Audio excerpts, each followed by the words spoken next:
Adelante. Bien, buenas noches, días o tardes, amigos amantes de Clio, cliomaníacos que nos ven en nuestro canal. En esta ocasión les traemos en una sección un tanto diferente a las cápsulas que hemos estado proyectando anteriormente, una, una sección que tiene que ver con las entrevistas de jóvenes autores e investigadores de ciencias sociales. Y en este caso, por ejemplo, tenemos la entrevista con la doctora Hilda María Cristina Mazariegos Herrera, a quien agradecemos mucho su participación con nosotros.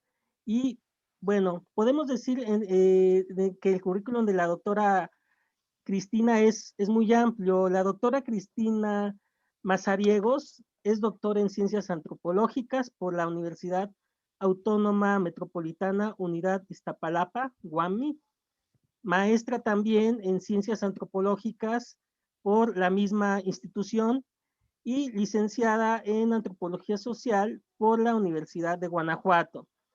Eh, También tiene algunos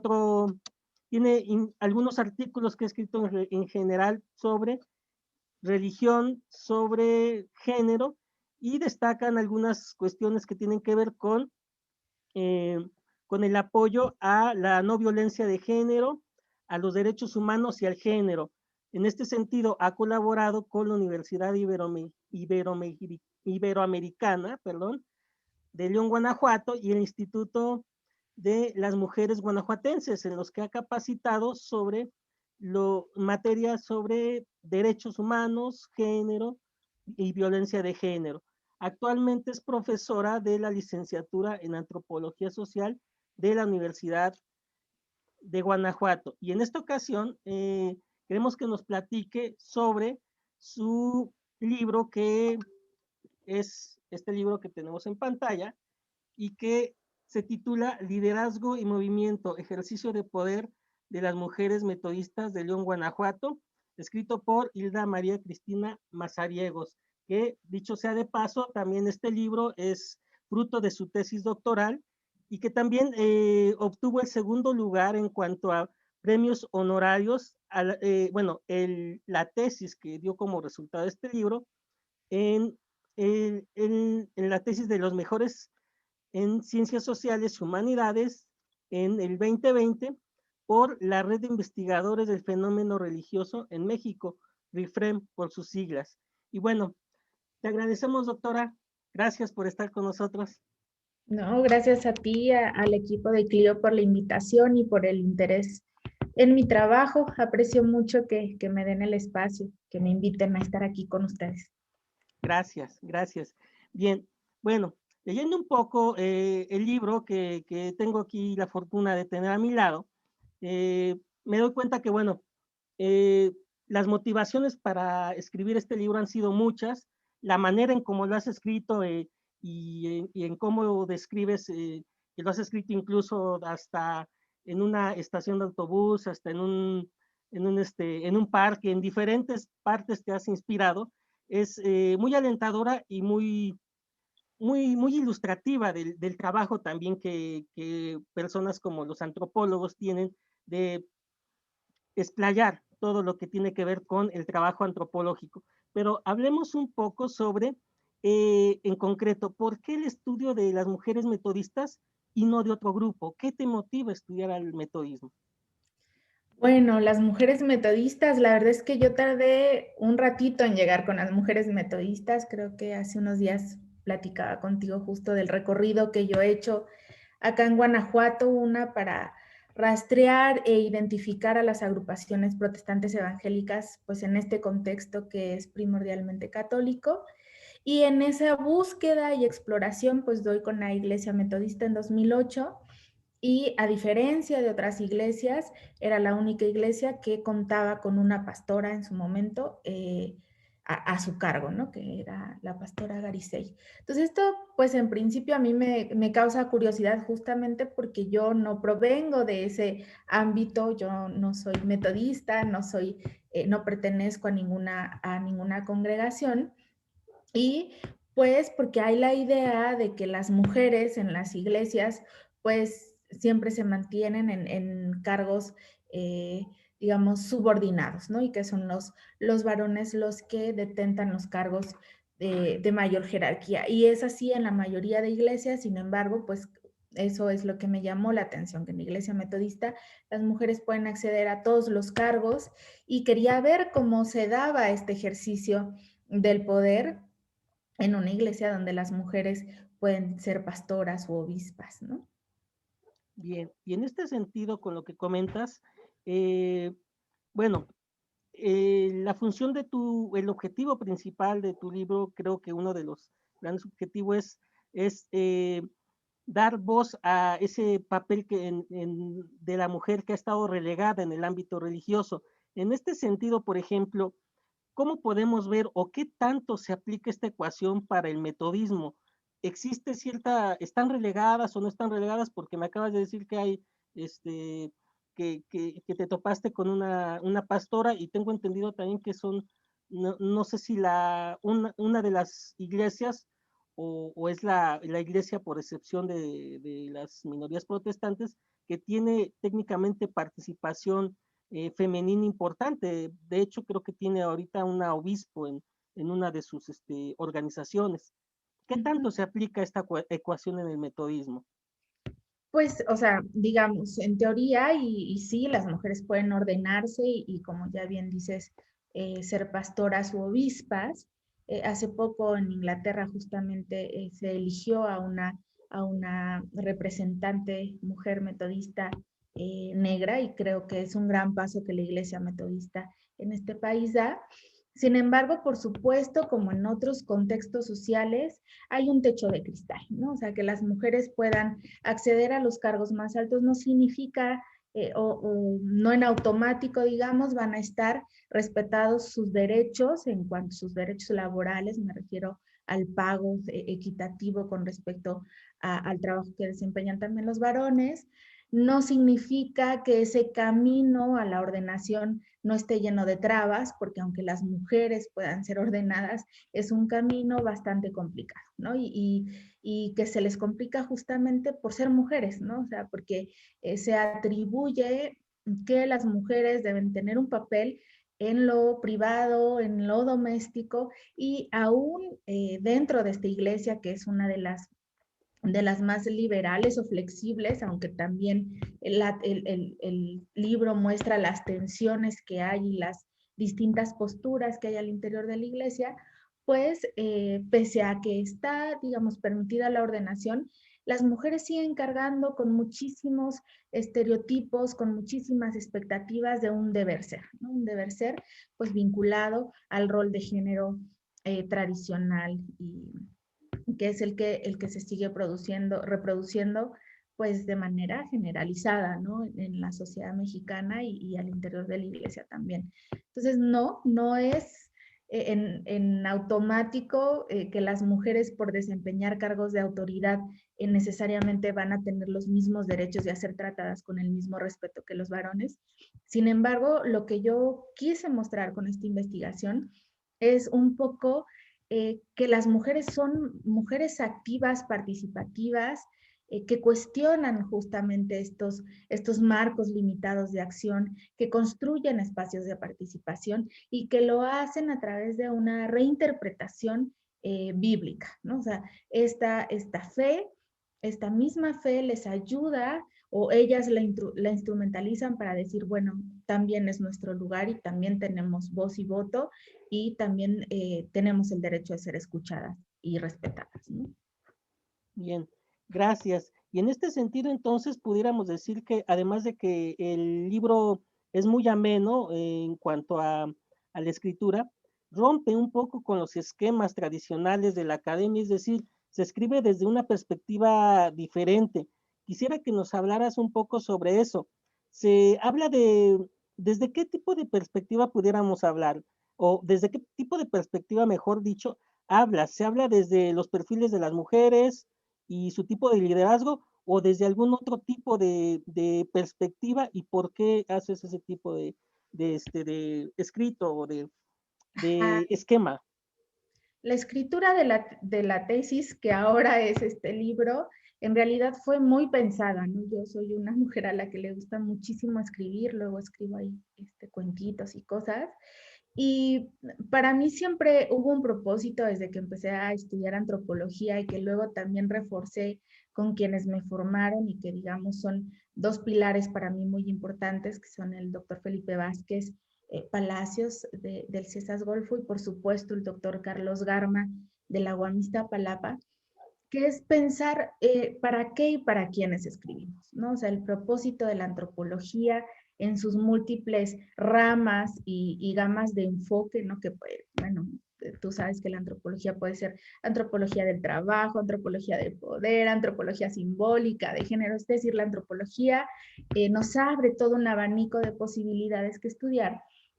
Y uno, digamos, de nuestros recursos es justo interactuar en campo, hacer un trabajo de campo en donde dialoguemos con las personas, dialogamos, entrevistamos, registramos, observamos las prácticas y la vida de esas personas, ¿no?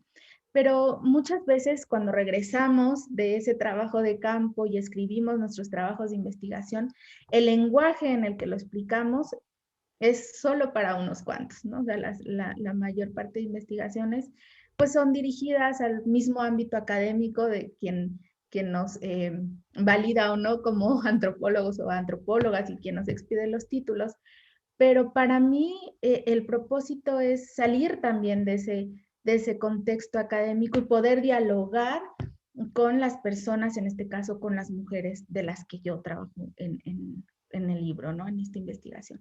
Entonces, siempre pensando en para quién escribo, para qué, cuál es el propósito de hacer una investigación sobre la participación femenil en la Iglesia Metodista, pues es que yo elijo escribir en un lenguaje que pueda ser comprensible a cualquier público, que no se limite solo al ámbito académico y por supuesto realizar un trabajo que pueda ser devuelto a ese grupo, a las mujeres y también abierta a las críticas o observaciones que pueda haber, ¿no? Yo creo que ahí es muy necesario también tener ese intercambio, esa retroalimentación y que las personas a las que investigamos pues sepan qué decimos de ellas, ¿no? Entonces eso en primer lugar. En segundo, pues digamos que intenté hacer una investigación que abordara distintas voces. En primera, pues por supuesto las voces de las mujeres metodistas, de las autoridades metodistas, y en ese sentido describo la iglesia, cómo funciona, su estructura, qué lugar tienen las mujeres dentro de la estructura. En segundo lugar, pues además de las voces de estas mujeres, pues la voz institucional, digamos, ¿no? La iglesia metodista. En tercer lugar, pues mi propia voz, ¿no? O sea, mi propia voz dialogando, intercambiando con ellas algunas posiciones, algunas posturas mías que también me interpelaron mucho, ¿no? Y me sorprendieron muchísimo. Por ejemplo, cuando uno llega a campo, luego va con preconcepciones y yo pensaba en algún momento que pues las mujeres en las iglesias eran muy sumisas y se acotaban a lo que se decía de manera institucional o al discurso institucional. Entonces yo me encuentro con mujeres que cuestionan esos discursos, que los evalúan, que están todo el tiempo ahí analizando lo que se está diciendo dentro y que además se plantan, ¿no? Como en cuestiones como los derechos sexuales y reproductivos, como el aborto, como los matrimonios igualitarios, etcétera. Y en esa externalización suya de su posición, porque además la Iglesia Metodista tiene un lema que es piensa y deja pensar, eh, pues yo me abro a la posibilidad de intercambiar y también discutir con ellas ciertas cosas. Y en ese sentido, mi posición y mi voz, la de ellas y por supuesto la de los autores a través de una perspectiva de género, con un eje transversal en las emociones, pues fueron, digamos, las voces que estuvimos dialogando siempre en esta investigación y que arrojaron, pues, una reflexión sobre distintos tipos de liderazgos que las mujeres ejercen al interior de la iglesia y que están marcados por muchísimas cuestiones que por supuesto tienen que ver con el género, que tienen que ver con la edad, que también están atravesados por cuestiones de clase, por las propias trayectorias de vida, en un contexto tan conservador como el guanajuatense, ¿no? Entonces, en ese sentido, digamos que este trabajo intenta relacionar y poner en comunicación dos grandes temas que en Guanajuato se han trabajado poco. Una que es las minorías religiosas y otra que es, pues, el género, ¿no? La participación femenil en la esfera pública. Y yo lo quise hacer, digamos, desde la participación femenil en el espacio religioso, hacia afuera, ¿no? Bien, en este sentido, y ahora que tocabas este tema sobre algunos temas un tanto a lo mejor complicados de tocar desde el ámbito religioso, hay un capítulo en el que abordas precisamente esto que comentas, cuestiones como la homosexualidad, métodos anticonceptivos y opiniones sobre el aborto. En este sentido, por ejemplo, tú como antropóloga y tú como, digamos, observadora de esta investigación, ¿fue difícil para ti el diálogo con las mujeres metodistas en función a estos temas? Ay, pues sí, sí, con algunas fue muchísimo más sencillo poder dialogar, ¿no? Otras, por supuesto, tienen una postura conservadora, que se puede definir conservadora, y creo que lo difícil y lo retador justamente de hacer un trabajo de campo desde la antropología o el trabajo de campo que solemos hacer las y los antropólogos es que nos va preparando para escuchar cosas con las que no siempre vamos a estar de acuerdo, ¿no? Pero que es necesario conocer el contexto y desde dónde se están verbalizando esas posturas para poder llegar a esos diálogos y a una cierta comprensión sobre el otro o las otras, ¿no? Entonces sí, hubo algunos momentos en los que para mí era complicado escuchar algunas críticas o algunas palabras despectivas, por ejemplo, con respecto a la comunidad LGBT, ¿no?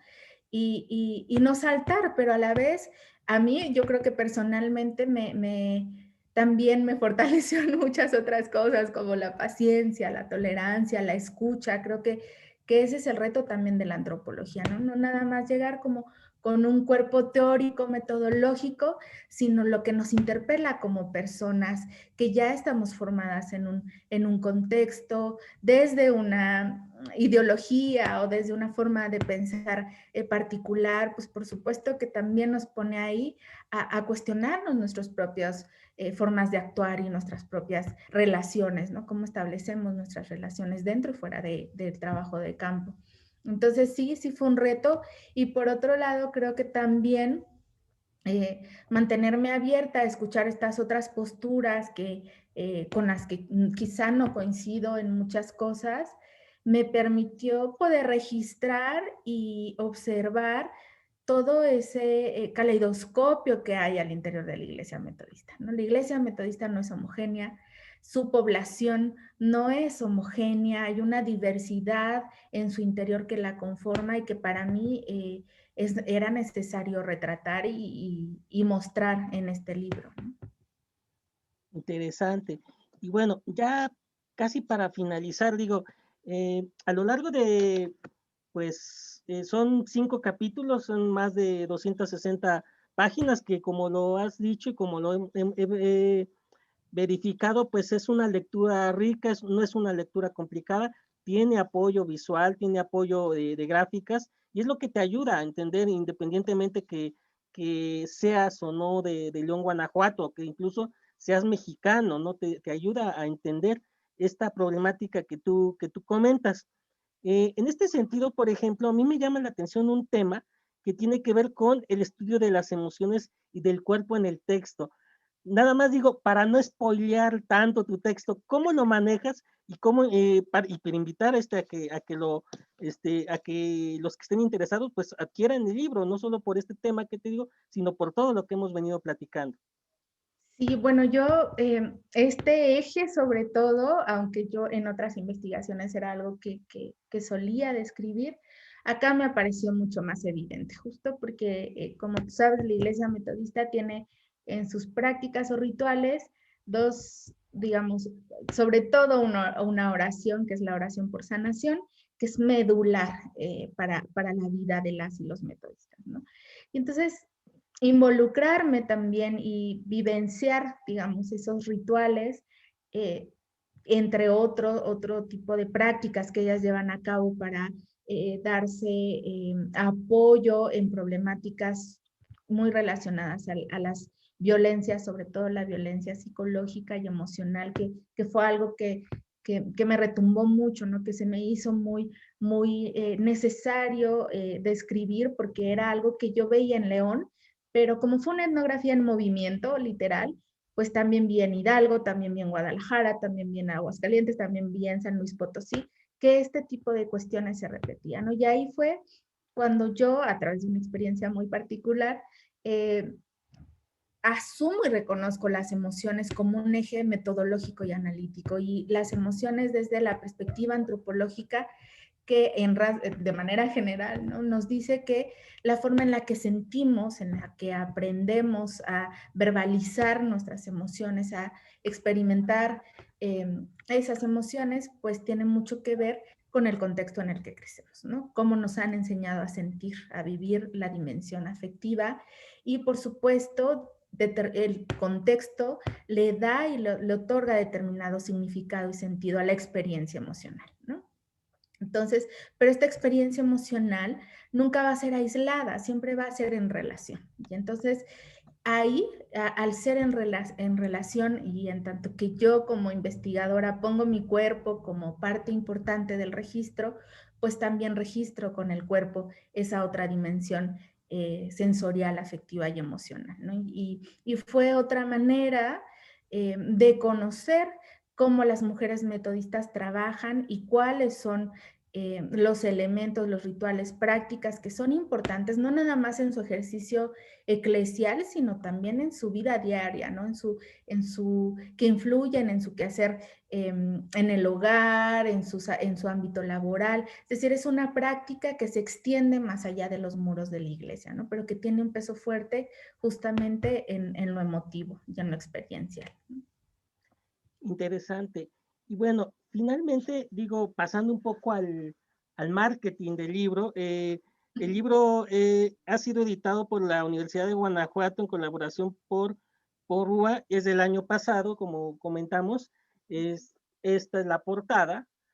Eh, la pregunta sería, ¿dónde podemos, las personas que estén interesadas, antropólogos, científicos sociales o no, dónde podemos o cómo podemos adquirir este libro? Bueno, el libro lo pueden adquirir a través de la página de la Biblioteca Virtual de la Universidad de Guanajuato y también conmigo si me escriben al correo Crisma, Cris de Cristina Cicinache, ma0404@hotmail.com, y ahí nos ponemos de acuerdo y yo puedo también hacerles envío del libro, ¿no? Entonces, esas son, digamos, las dos. También está en otras librerías, pues en Graña Porrúa, y si no me equivoco, en el sótano. Ok, bueno, pues les invitamos a nuestro auditorio, a los interesados en el tema, a los que quieran leer a lo mejor cuestiones diferentes, a los que estén a punto de entrar a antropología y que quieran adentrarse a este tipo de temas, les invitamos a leer el texto de la doctora Mazariegos. Y nuevamente, muchas gracias, gracias por permitirnos esta charla, esta entrevista. Y pues, doctora, pues queda abierta la invitación, muy interesante el libro. Le agradecemos que nos haya aceptado este pequeño espacio para platicar con usted. No, muchas gracias a ti y a tu equipo de colaboradores y colaboradoras. Gracias por todo y un gusto. Bien, bueno, pues les invitamos amigos a los que nos siguen y a los que no nos siguen, que se suscriban a la página, le den like y en el video vamos a tener los datos sobre la doctora y sobre si quieren ustedes adquirir el libro para que vayan corriendo con él. Ahora que estamos iniciando verano, tal vez es una buena opción para poder darle una leída a este libro, que sea nuestra lectura de cabecera durante este tiempo. Y bueno, pues les agradecemos su tiempo. nos estamos viendo por este espacio. Gracias, doctora, gracias, auditorio, y pues hasta luego.